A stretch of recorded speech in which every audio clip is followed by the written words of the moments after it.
Hi, I'm Dr. John Kenworthy. Welcome to this short tutorial on your brain on anxiety and stress. It is essential to know how our brain responds to the stimuli which trigger an anxiety response so that you are equipped to deal appropriately with anxiety. Let me highlight the key areas of your brain that are involved, and then I will explain what happens inside the brain. The thalamus is the central hub for sights and sounds. The thalamus breaks down incoming visual cues by size, shape, and colour, and auditory cues by volume and dissonance, and then signals the cortex.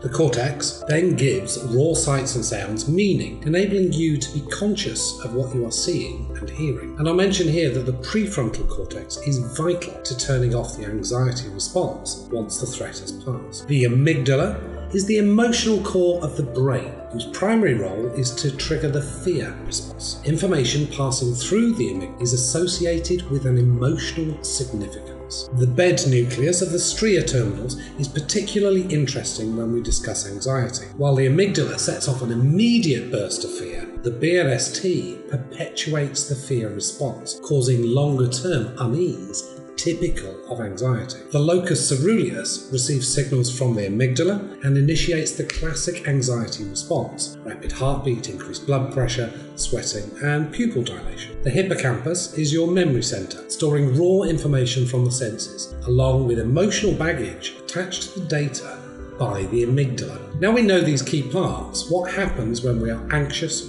stressed, or fearful? Anxiety, stress, and of course fear are triggered primarily through your senses. Sight and sound are first processed by the thalamus, filtering incoming cues and sent directly to the amygdala or to the cortex. Smell and touch go directly to the amygdala, bypassing the thalamus altogether. This is why smells often evoke very powerful memories or feelings. Any cues from your incoming senses that are associated with a threat in the amygdala, whether that threat is real or not, current or not, are immediately processed to trigger the fear response. This is the expressway.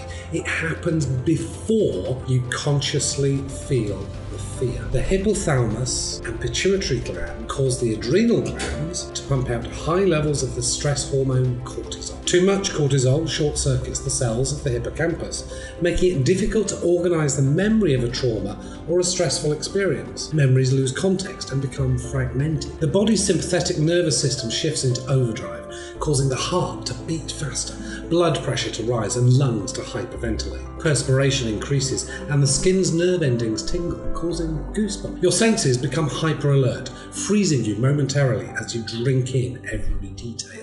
Adrenaline floods to the muscles, preparing you to fight or run away. The brain shifts focus from digestion to focus on the potential dangers, sometimes causing evacuation of the digestive tract through urination, defecation, or vomiting. Heck, if you're about to be eaten as someone else's dinner, why bother digesting your own? Only after the fear response has been activated does the conscious mind kick in. Some sensory information takes a more thoughtful route from the thalamus to the cortex. The cortex decides whether the sensory information warrants a fear response. If the fear is a genuine threat in space and time, the cortex signals the amygdala to continue being on alert. Fear is a good, useful response essential to survival. However, anxiety is a fear of something that cannot be located in space and time. Most often, it is that indefinable something triggered initially by something real that you sense, but that in itself is not threatening, but it is associated with a fearful